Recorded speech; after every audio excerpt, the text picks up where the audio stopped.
மத்திய நிதிநிலை 2018-19 சிறப்பு நேரலைக்கு இதில் நம்ம பார்க்க இந்த சிக்னல் நம்ம பார்க்க இருக்கக்கூடியது வந்து இந்த பட்ஜெட்டில், அதாவது ரயில்வே பட்ஜெட்டும் மத்திய பட்ஜெட்டும் கடந்த வருடம் இணைக்கப்பட்டு கடந்த வருடமே ஒரே பட்ஜெட்டாக தாக்கல் செய்யப்பட்டது. இந்த வருடம் அதே மாதிரி தான் தாக்கல் செய்யப்பட இருக்கிறது. இந்த நிலையில் ரயில்வே பட்ஜெட், அதாவது ரயில்வே குறித்த என்னென்ன விஷயங்கள், என்னென்ன எதிர்பார்ப்புகள் இருக்கிறது அப்படிங்கிறத நம்ம மதுரையில் கேட்க போகிறோம். மதுரையில் ஏன் கேட்க போகிறோம் அப்படின்னு பார்த்தோம்னா, தமிழ்நாட்டில் பேருந்து கட்டணம் உயர்த்தப்பட்ட பொழுது மதுரை கோட்டம்லேருந்து வந்த தகவல் என்ன அப்படின்னா, மதுரையில் இருந்து மற்ற ஊர்களுக்கு செல்லக்கூடிய ரயில்களினுடைய கட்டணம் அங்கிருந்து பஸ்ஸில் போனால் எவ்வளோ ஆகும் அப்படிங்கிறத ரெண்டையும் கால்குலேட் பண்ணி நீங்கள் பஸ்ஸில் போகிறத விட ட்ரெயினில் போங்க அப்படின்னு சொல்லி ரொம்ப அந்த நடந்த விஷயத்தை, அதாவது பேருந்து கட்டணத்தை வந்து மிகவும் பாசிட்டிவாக எடுத்துகிட்டு அவங்க அந்த விஷயத்தை பிஸ்னஸாக பாசிட்டிவாக எடுக்க பார்த்தாங்க.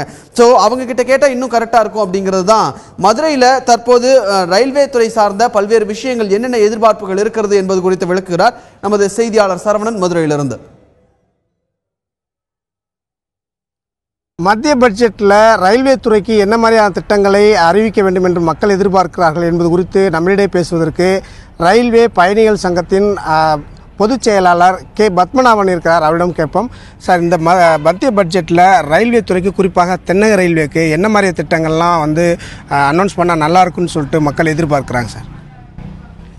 ரயில் பயணிகள் வந்து ரயில்வே துறைகிட்ட எதிர்பார்க்குறது என்னன்னு கேட்டிங்கன்னா, இரட்டை வெளி ரயில் பாதை மதுரையிலிருந்து சென்னை வரையிலும் இந்த ஆண்டு இறுதிக்குள் முடியும் என்று தகவல் வெளியாகியிருக்கிறது. அடுத்த கட்டம் மதுரையிலிருந்து கன்னியாகுமரி வரை இயக்கினால் அடுத்த கட்ட நடவடிக்கையில் நிறைய பயணிகள் பயணம் செய்து பயன்பெற வாய்ப்பு உள்ளது. இதனால் பல கோடி மக்கள், பல லட்சக்கணக்கான மக்கள் பயணம் செய்ய வாய்ப்பை அதிகரிக்க ஒரு தூண்டுதலாக இருக்கும். அதேபோல் புதிய வண்டிகள் இயக்கம் ரயில் பயணிகளிடம் எதிர்பார்ப்பில் உள்ளது.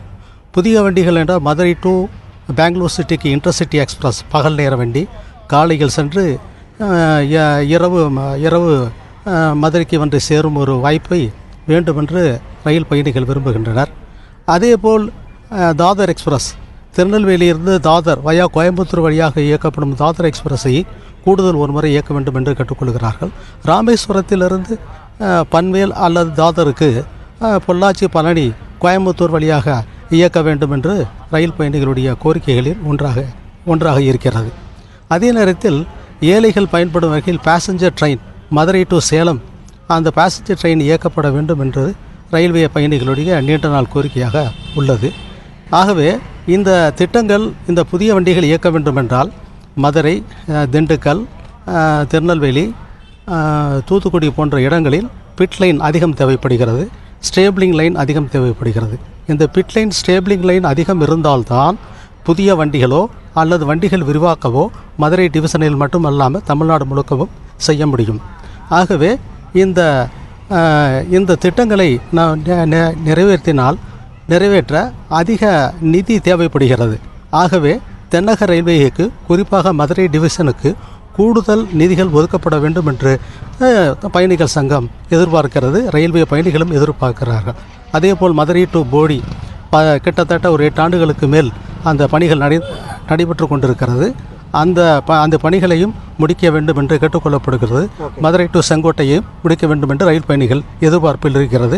பயணிகளினுடைய பாதுகாப்பு, பயணிகளுடைய அடிப்படை வசதிகளை பூர்த்தி செய்ய வேண்டும் என்பது ரயில் பயணிகளின் நீண்ட நாள் கனவு, எதிர்பார்ப்பு. ரயில் பயணிகளின் சேவைகளை பூர்த்தி செய்ய வேண்டும். அதே போல் ரயில்களின் சேவைகளையும் கூடுதலாக இயக்க வேண்டும் என்பது பயணிகளின் கோரிக்கையாக இருப்பதாக பயணிகள் சங்கத்த பொதுச் செயலாளர் தெரிவிக்கிறார்.